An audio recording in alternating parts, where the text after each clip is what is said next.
मुक्तेश्वराच्या मंदिरामध्ये आज आम्ही इथल्या सर्व मंदिरातल्या पदाधिकाऱ्यांनी एकच सांगितलं की प्रत्येक पौर्णिमेला विश्वशांतीसाठी एक उत्सव आपण करत जा. आणि तो कोणता उत्सव आहे तर तो दीप उत्सव आहे. सहस्त्र दीप कैसी प्रकाशली शोभा, उजळल्या दश दिशा गगना आलीसे शोभा, हे संत महात्म्यांचं वाक्य आहे. आणि त्या अनुषंगाने प्रत्येक पौर्णिमेला इथे एक दीपोत्सव केला जातो. तो एक गुरुबाबांचा जगाच्या पाठीवरती एक आगळा आणि वेगळा तो उत्सव आहे. कसा काय आगळा तो वेगळा उत्सव होऊ शकतो?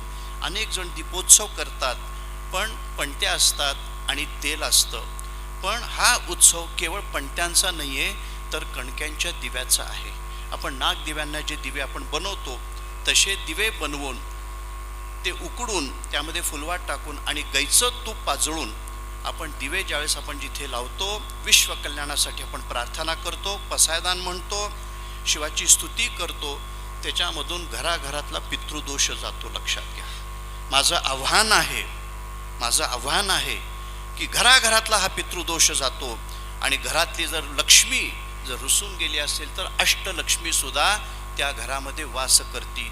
या श्री स्वयं सुकृतीनाम भुवनेश्वर लक्ष्मी ही पापात्मनाम कृतदयाम हृदयेषु बुद्धिः श्रद्धा सताम कुलजन प्रभवस्य लज्जा ताम ताम नतास्म परिपालय देवी विश्वम.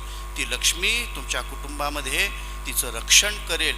आणि माझी एकच कामना आहे की जे जे तिथे दीपोत्सव करतात आणि त्याच्यामध्ये सामील होतात त्यांचं घर हे धनधान्याने सर्व काही समृद्धीने भरावं, इतकंच मी जिथे मी कामना करतो.